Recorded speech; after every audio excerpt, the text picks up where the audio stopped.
Good evening everyone. I hope आप सभी बहुत अच्छे हैं। आज पीसीएस ने एक डेटा रिलीज़ किया है जिसमें बताया है कि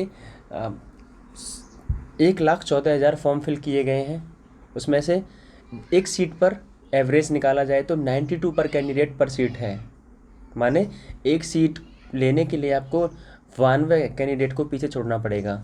तो अभी थोड़ा सा समय है एग्ज़ाम में, इसलिए मैं कहता हूँ लग जाइए और कंप्लीट कीजिए अपनी प्रिपरेशन को। ओके, आज कंटिन्यू करते हैं हम अपनी पॉलिटी की सीरीज़ को, जिसमें आज इम्पोर्टेंट टॉपिक है संविधान संशोधन और उसके एक्ट।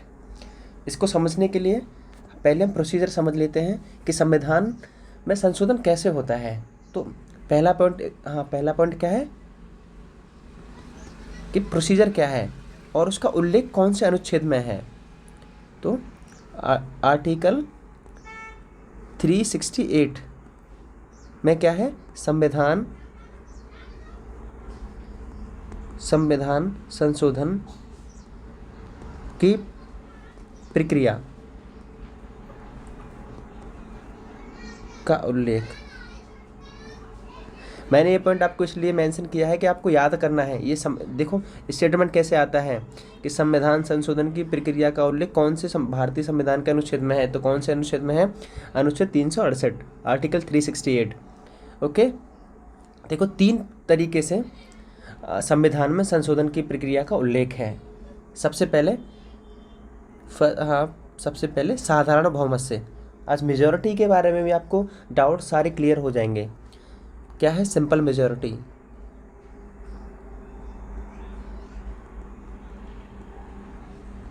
साधारण बहुमत। एक तो साधारण बहुमत से होता है संविधान में संशोधन। अब आप कहेंगे कि साधारण बहुमत है, सिंपल मेजॉरिटी क्या है? तो सिंपल मेजॉरिटी उसे कहते हैं कि दोनों सदनों में, लोकसभा या राज्यसभा में, दोनों सदनों में उपस्थित जो प्रेजेंट मेंबर हैं तथा जो वोटिंग करने वाले सदस्य हैं, कितने होने चाहिए? आधे से अधिक होने चाहिए। तो उसको क्या कहते हैं? सिंपल सी बात याद रखनी है कि दोनों सदनों में जो उपस्थित और वोट देने वाले व्यक्ति हैं, अगर वो आधे से अधिक वोट देते हैं तो वो बहुमत कैसा होगा? सिंपल मेजॉरिटी वाला बहुमत होगा। सेकंड मेजॉरिटी क्या है आपकी? Special majority. स्पेशल मेजॉरिटी, इसको क्या कहते हैं हिंदी में? विशेष बहुमत।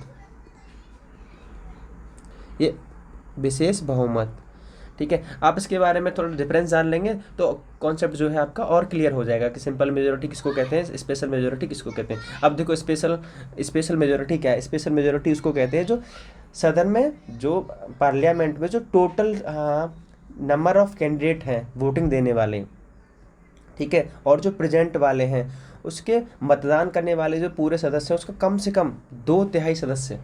मैं दोबारा समझा देता हूँ कि हर एक सदन से, लोकसभा से भी 2/3 सदस्य से पास होना चाहिए और राज्यसभा से भी 2/3 सदस्य से क्या है, वो जो बहुमत बिल आया है इतने वोटिंग मेजॉरिटी से पास होना चाहिए। तो उसको कौन सी मेजॉरिटी कहते हैं? Special majority. और सिंपल मेजॉरिटी में क्या है कि 1/2, मतलब आधे से अधिक मेंबरों के द्वारा पास होना चाहिए। तो उसको क्या कहते हैं? Simple majority. तीसरी मेजॉरिटी कौन सी है? तीसरी मेजॉरिटी है आपकी कि स्पेशल प्लस आधे से अधिक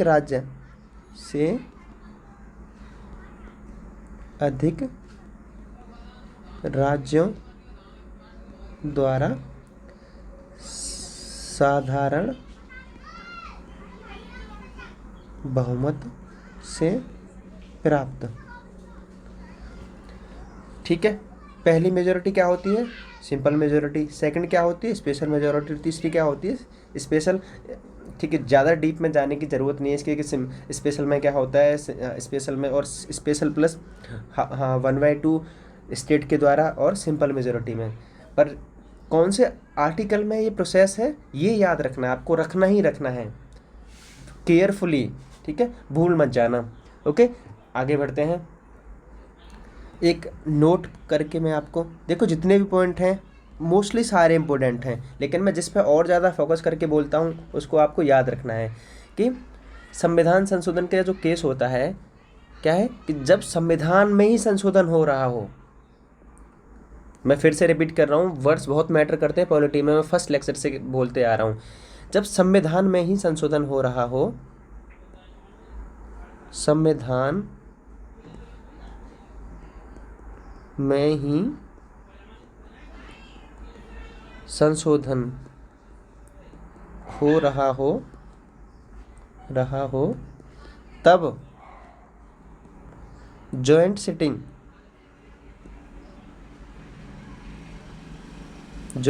का प्रावधान, प्रोविजन नहीं है। समझ आया? संयुक्त बैठक का प्रावधान नहीं है भाई।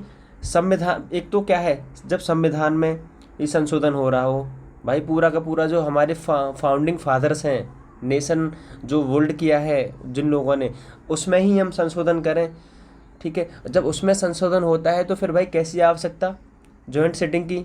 भाई हर एक सदन से क्लियर होके आना चाहिए ना वो, इसलिए क्या है कि जॉइंट सिटिंग की उसमें आवश्यकता नहीं होती है जब संविधान में ही संशोधन हो रहा हो। ओके, अब हम इम्पोर्टेंट जो कॉन्स्टिट्यूशन जो अमेंडमेंट हुए हैं और उससे संबंधित जो एक्ट हैं हम उसको पढ़ेंगे, ताकि आप सारे के सारे इम्पोर्टेंट कॉन्स्टिट्यूशन अमेंडमेंट को कंप्लीट कर सकें एक ही लेक्चर में, ठीक है। हाँ, मैंने जब आपको मूल अधिकार बताए हैं और मैंने आपको डीपीएसपीज में बताए हैं और मूल कर्तव्य बताए हैं, उसमें आपको मैं 3 से 4 संविधान संशोधन आपको पढ़ा चुका हूँ रिवीजन के लिए, उसमें फिर दोबारा से मेंशन कर दूंगा। ओके, इसमें पहला ये ध्यान रखना कि पूछ लेते हैं क्वेश्चन में कि पहला संविधान संशोधन कब आया तो 10 मई 1951 को। ओके, ये याद रखना है, जनरली आपको याद रखना है कि ये क्या हो गया, 10 मई 1951 को क्या आया, पहला कॉन्स्टिट्यूशन अमेंडमेंट आया। देखो शॉर्ट में मैं लिखने के लिए ना इसको क्या लिखूंगा, मैं दोबारा से क्योंकि बहुत लंबा वर्ड हो जाता है भाई, बार बार ही क्या लिखूंगा, constitution amendment act, CAA। Okay, याद रखोगे? चलो ठीक है, पहला पॉइंट। नेक्स्ट क्या है, दूसरा इम्पोर्टेंट, CAA कब आया?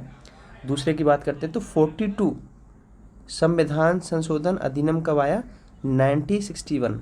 ये बहुत बड़ा था भाई अपने आप में, इसको मिनी कॉन्स्टिट्यूशन भी बोलते हैं। संविधान में, संविधान के अंदर इसको क्या बोलते हैं, छोटा संविधान बोलते हैं। इतना बड़ा, इतने सारे प्रावधान दिए गए थे इसमें। मेन आपको क्या याद रखना है, आपको परीक्षा के दृष्टिकोण से अपनी से क्या है कि इसमें 3 जो वर्ड थे मेंशन, मैंने आपको पहले भी बताया था लेकिन दोबारा भी आपको रिवीजन करा रहा हूँ, और क्रम से मैं क्रम से बता रहा हूँ इसको, ना कि बेक्रम बता रहा हूँ। समाजवादी सोशलिस्ट इसको बोलते हैं, पंथ निरपेक्ष, सेकुलरिज्म जिसको बोलते हैं, और देन क्या है, अखंडता। ओके, ठीक है। ये कौन से पार्ट को जोड़ के और कौन से कहाँ से, ठीक है। इसमें इसी संविधान संशोधन के माध्यम से एक नया पार्ट जोड़ा गया। कौन सा संविधान का भाग था? Part 4A। आपको मैं रिकॉल करा दूं, ये कौन सा पार्ट था, आप सब जानते हैं कौन सा था, मौलिक कर्तव्यों का, फंडामेंटल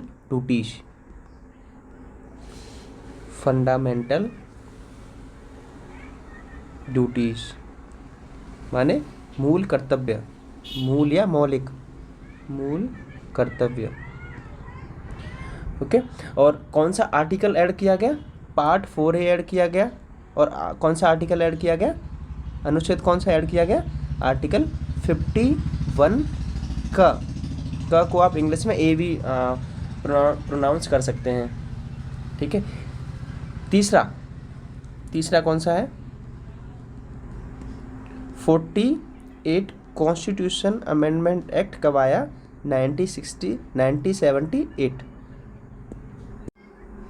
1978 को। देखो ये भी बहुत बड़ा था, लेकिन इसके मेन प्रावधान क्या है? मेन कौन सा है इसका? 48 था और 40 मेन क्या है कि जो मौलिक अधिकार थे, पहले 7 थे, अब 6 रह गए। 7वां कौन सा था? संपत्ति का अधिकार था। समझ रहे हो आप? तो जो फंडामेंटल राइट्स में कौन सा अनुच्छेद था? आर्टिकल 19 का ए का च को आप एफ ही बोल सकते हो। 7वें पे शायद लेटर पे शायद एफ ही आती है। ओके, ये और कौन सा आर्टिकल था? आर्टिकल 31 को क्या किया गया? वहाँ से भाई डिलीट कर दिया गया, हटा दिया गया, रिमूव कर दिया गया। इसकी जगह याद रखने वाली क्या चीज़ है? इसकी जगह क्या कौन सा आर्टिकल ऐड किया गया? 300A। मैंने आपको पहले भी रिवीजन कराया था इस आर्टिकल के रिगार्डिंग। ओके, तब जाके संपत्ति का राइट, जरा बताओ मैंने कौन सा राइट बन गया था? इस आर्टिकल और इस संविधान संशोधन के माध्यम से संपत्ति का अधिकार, राइट टू प्रॉपर्टी, संपत्ति का अधिकार कैसा अधिकार बन गया? कानूनी, लीगल एंड कौन सा बन गया? संवैधानिक, यानी 2 तरीके का अधिकार बन गया। अब हाँ, संपत्ति का अधिकार, राइट टू प्रॉपर्टी का जो अधिकार है वो लीगल भी है, कानूनी भी है और संवैधानिक भी है। क्या नहीं है? संपत्ति का अधिकार क्या नहीं है? अब मूल अधिकार नहीं है। समझ आया? ये अंतर समझ आया? चलो नेक्स्ट संविधान संशोधन की बात करते हैं। चौथा इंपॉर्टेंट कौन सा है आपका? 52वां। मैंने आपको शॉर्ट के माध्यम से भी बताया था। 52 कॉन्स्टिट्यूशन अमेंडमेंट एक्ट 1985। इसमें मैंने बताया था कि आपको 10वीं अनुसूची ऐड की गई थी और ये किसके लिए था? दल बदल कानून के लिए, जिसके द्वारा विधायकों और एमपी की खरीद फरोख्त को रोका जा सके। ओके, मैं इसको यहाँ इसलिए मेंशन नहीं कर रहा कि आपको मैंने पढ़ा दिया है। और कुछ संविधान संशोधन मैं दोबारा से रिवीजन करा रहा हूँ, लेकिन लिखाऊंगा नहीं। 5वां कौन सा है आपका? पंचायती राज वाले 73rd constitution amendment act 1992 and 6वां कौन सा है आपका? 74th constitution amendment act 1992। ठीक है। अरे यार, ये तो था ग्राम पंचायत के लिए आपका। मैंने पूरा PRI ग्राम पंचायत अच्छे से डिटेल में पढ़ाया है। और ये किसके लिए था? नगर के लिए, नगर पंचायत के लिए। मैं दोबारा से थोड़ी ना मेंशन करूँगा हर चीज़ को। ठीक है, ओके। मैंने आपको अब 7वें की बात कर लेते हैं। 86 कॉन्स्टिट्यूशन अमेंडमेंट एक्ट कब आया था? 2002। मैंने ये भी पढ़ाया है आपको, क्योंकि 6 से 14 वर्ष के बच्चे के लिए अनिवार्य शिक्षा है और इसका संबंध मूल अधिकार, मौलिक कर्तव्य और DPSP तीनों में उल्लेख मिलता है इस आर्टिकल का। समझ गए? और इसके लिए मैंने तीनों आर्टिकल भी बताए थे। चलो अब जो नेक्स्ट इम्पोर्टेंट है, ये तो आपको हर हालत में याद रखना है, कैसे भी याद रखना है आपको। 91 कॉन्स्टिट्यूशन अमेंडमेंट एक्ट 2003। देखो कौन सा है? 91वां संविधान संशोधन 2003। इसके माध्यम से क्या किया गया कि जो PM और उसका मंत्रिपरिषद जो होते हैं, और उसी प्रकार राज्य में भी CM और उसकी मंत्रिपरिषद। अब ऐसा तो नहीं है कि कैबिनेट में या पूरी मंत्रिपरिषद में आप 100 लोगों को मंत्री बिठा देंगे बना के, ऐसा तो नहीं है ना। और उसी तरह केंद्र में भी PM के साथ में भाई बहुत सारे, कोई 50, 100, 150 लोगों को मंत्री बना देंगे, नहीं। ये तो सब फिर बहुत ज़्यादा, इतना ज़्यादा हैवी हो जाएगा कि काम भी नहीं कर पाएंगे वहाँ अच्छे से। इसके लिए एक संविधान संशोधन आया और इनकी संख्या फिक्स की गई। और क्या मेंशन किया गया? स्टेट और केंद्र के दोनों के लिए आर्टिकल है, दोनों के लिए संविधान संशोधन है। और क्या इसमें मेंशन किया गया कि PM, prime minister and chief minister, मुख्यमंत्री सहित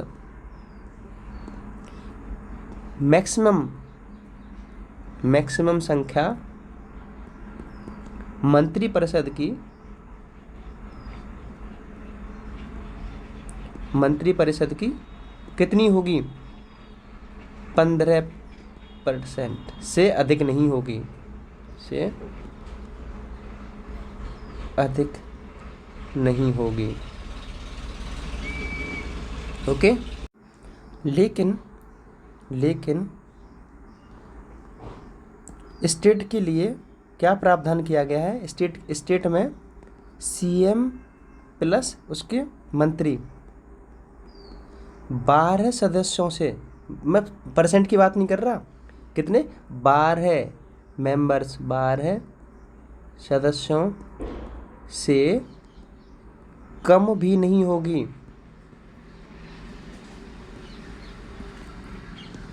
गॉट इट? क्लियर है? 91 कॉन्स्टिट्यूशन अमेंडमेंट एक्ट 2003। चलो नेक्स्ट पे चलते हैं। नेक्स्ट क्या है? नेक्स्ट इम्पोर्टेंट कॉन्स्टिट्यूशन मैंने आपको पढ़ाया भी है, कौन सा है? 7th constitution amendment act 1956। इसमें क्या मेंशन था? बताओ आप सभी लोग कि 2 या 2 से अधिक राज्य अगर कहें केंद्र को कि भाई हमारे लिए केवल एक ही राज्यपाल चाहिए, हमें 2 राज्यपालों की आवश्यकता नहीं है, ओके, तो इस कौन से संविधान में प्रावधान किया गया? 7वें संविधान संशोधन 1956 में। ठीक है, अब नेक्स्ट पे चलते हैं। क्या है? 26वां 26 कॉन्स्टिट्यूशन अमेंडमेंट एक्ट 1971। जैसा कि हम सभी जानते हैं कि भाषाओं का कौन सी अनुसूची में, मैं अनुसूचियों के बारे में एक अलग स्केड्यूल पूरा का पूरा एक अलग सी वीडियो में पढ़ाऊंगा, लेकिन यहाँ मेंशन कर देता हूँ क्योंकि यहाँ नीड आन पड़ी है। 8वीं अनुसूचियों में भाषा का उल्लेख है, ओके, तो वहाँ पे 26 संविधान संशोधन के माध्यम से 3 भाषाओं को ऐड किया गया 8वीं अनुसूची में। Sorry, it's my mistake. 26 constitution amendment act 1971 के द्वारा क्या किया गया? प्रीवी पर्स, मैं बताऊंगा आपको प्रीवी पर्स क्या होता है। प्रीवी पर्स को अबॉलिश किया गया, अबॉलिश किया गया। कौन, किसने? प्राइम मिनिस्टर इंदिरा गांधी ने। फर्स्ट ऑफ ऑल मैं यहाँ बता देता हूँ कि प्रीवी पर्स होते क्या हैं। देखो, जब भारत का विभाजन हुआ और 562 रियासतें थीं, 565 से लेके 562 से लेके 565 तक, तब आज़ाद हुआ, तो जो लेटर था, जिस लेटर पे राजा महाराज ने साइन किए थे, उस पर एक शर्त मेंशन थी कि भैया आप हमारे राज्य को भारतीय संघ में आप विलीन तो कर रहे हैं, मर्ज लेटर में ये उल्लेख किया गया कि विलीन तो कर रहे हैं, लेकिन हमें आप जीवन भर क्या देंगे? आप पेंशन देंगे और विशेषाधिकार देंगे। हम कहीं जा रहे हैं, हम कहीं मतलब वीआईपी ट्रीटमेंट मिलेगा। तो इस संविधान संशोधन के माध्यम से भैया पेंशन बंद कर दी गई, सारा का सारा वीआईपी ट्रीटमेंट बंद किया गया। याद रखेंगे इस संविधान संशोधन के द्वारा, ओके। नेक्स्ट कौन सा है? बहुत इंपॉर्टेंट है, 61 कॉन्स्टिट्यूशन अमेंडमेंट एक्ट 1988। आप सभी जानते हैं इसमें क्या किया गया, इसमें क्या प्रोविज़न थे? 21 वर्ष जो 21 वर्ष वोटिंग एज को घटाकर कितनी कर दी गई? 18 वर्ष। और इफेक्ट कब हुआ? 1989 में लागू हुआ। आप सभी गवाह हैं, ये संविधान संशोधन लाखों बार पूछा जाता है, ओके, याद रखना ही रखना है। चलो नेक्स्ट इम्पोर्टेंट संविधान संशोधन की हम बात करते हैं। बहुत मोस्ट है, पिछली बार भी आया था, ADB 50 में भी आया था, इस बार ADB 51 में भी आया है और आता रहेगा और आना ही चाहिए। ये देश की नीड है और एक गांधीयन फिलॉसफी पे बेस्ड है। कौन सा है? 97 कॉन्स्टिट्यूशन अमेंडमेंट एक्ट 2011। क्या प्रावधान किए गए? सहकारी समितियां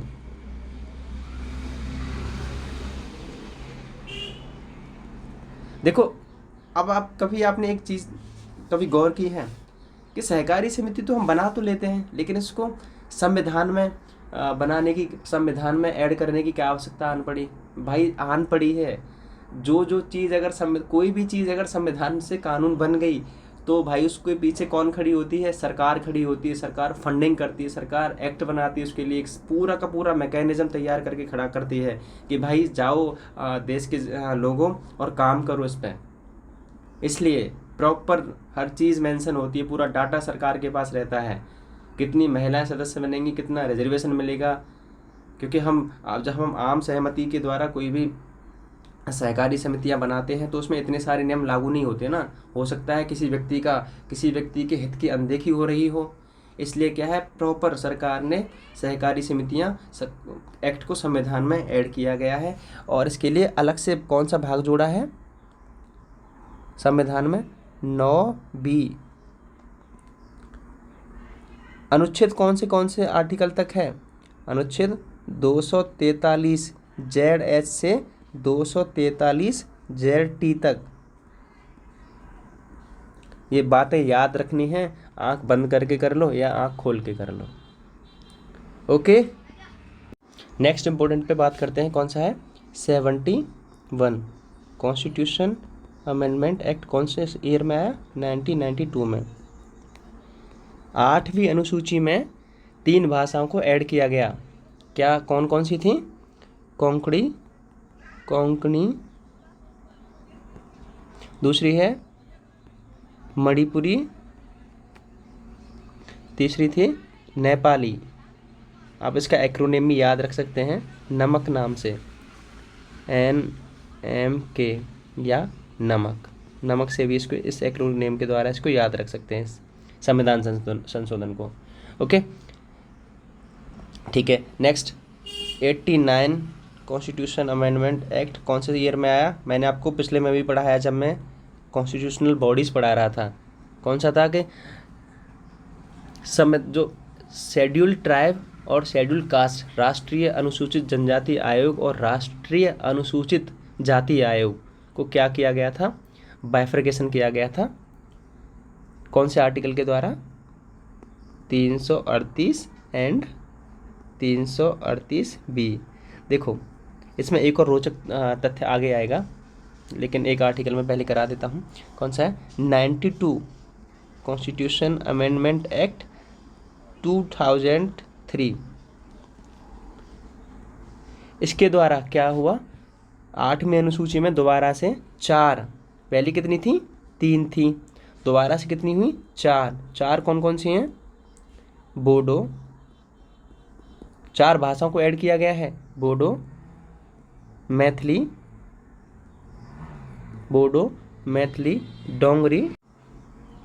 डोंगरी और चौथी कौन सी है आपकी? संथाली। इसको भी किसी एक्रोनिम से याद कर सकते हैं। क्या है? BDMS, बदमाश या कुछ भी। ठीक है, तो ये कंप्लीट है आपका। नेक्स्ट क्या है, कौन सा इंपॉर्टेंट है? 101वां 101 कॉन्स्टिट्यूशन अमेंडमेंट एक्ट 2060। क्या आया? सब जानते हैं, फेमस है, बहुत बार आता है। GST लाई। GST की full form goods and services tax. ठीक है, GST। और दूसरा इसमें ध्यान रखने वाली क्या बात है कि ये कैसा है? भाई ये इनडायरेक्ट टैक्स है। डायरेक्ट टैक्स मत टिक कराना है आंसर में। इनडायरेक्ट टैक्स है, ना कि डायरेक्ट है। अप्रत्यक्ष कर का रूप है ये।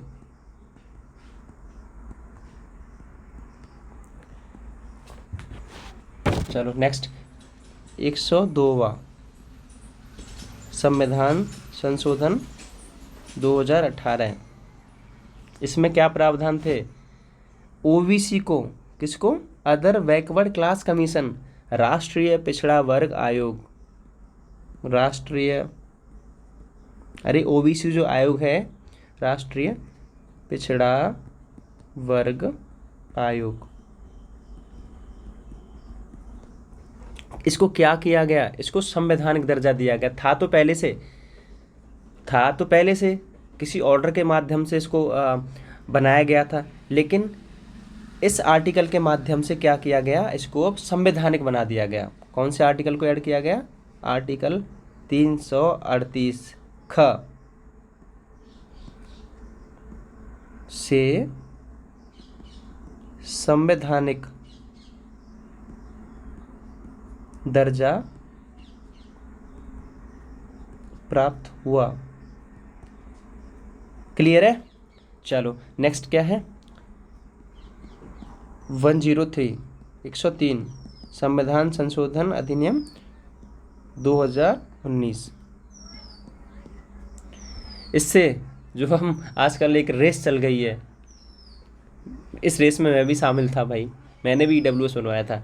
तो कौन से आर्टिकल, कौन से संविधान संशोधन के माध्यम से इसको लाया गया, ईडब्ल्यूएस को लाया गया था। ईडब्ल्यूएस माने इकोनॉमिकली वीकर सेक्शन, ठीक है। तो कौन ईडब्ल्यूएस जो सर्टिफिकेट बनता है कौन से संविधान संशोधन के माध्यम से बनता है, 103वें संविधान संशोधन के माध्यम से। इसमें दूसरा जो पॉइंट है जो पूछा जाता है, इस संविधान संशोधन के माध्यम से कौन से 2 आर्टिकल ऐड किए गए स्पेशल ईडब्ल्यूएस के लिए, तो कौन से अनुच्छेद थे, अनुच्छेद 15(6) और अनुच्छेद 16(6). 15 का सब क्लॉज 6 और 16 का सब क्लॉज 6, ये इसमें ऐड किए गए भाई। इसके माध्यम से तब जाके क्या हुआ, ईडब्ल्यूएस बन पाया। नेक्स्ट इम्पोर्टेंट क्या है, 104 कॉन्स्टिट्यूशन अमेंडमेंट एक्ट 2019। जैसा कि हम सब जानते हैं, राष्ट्रपति भी कितने 2 व्यक्तियों को नामित करता था, नॉमिनेट करता था। ये कौन से व्यक्ति थे, एंग्लो इंडियन,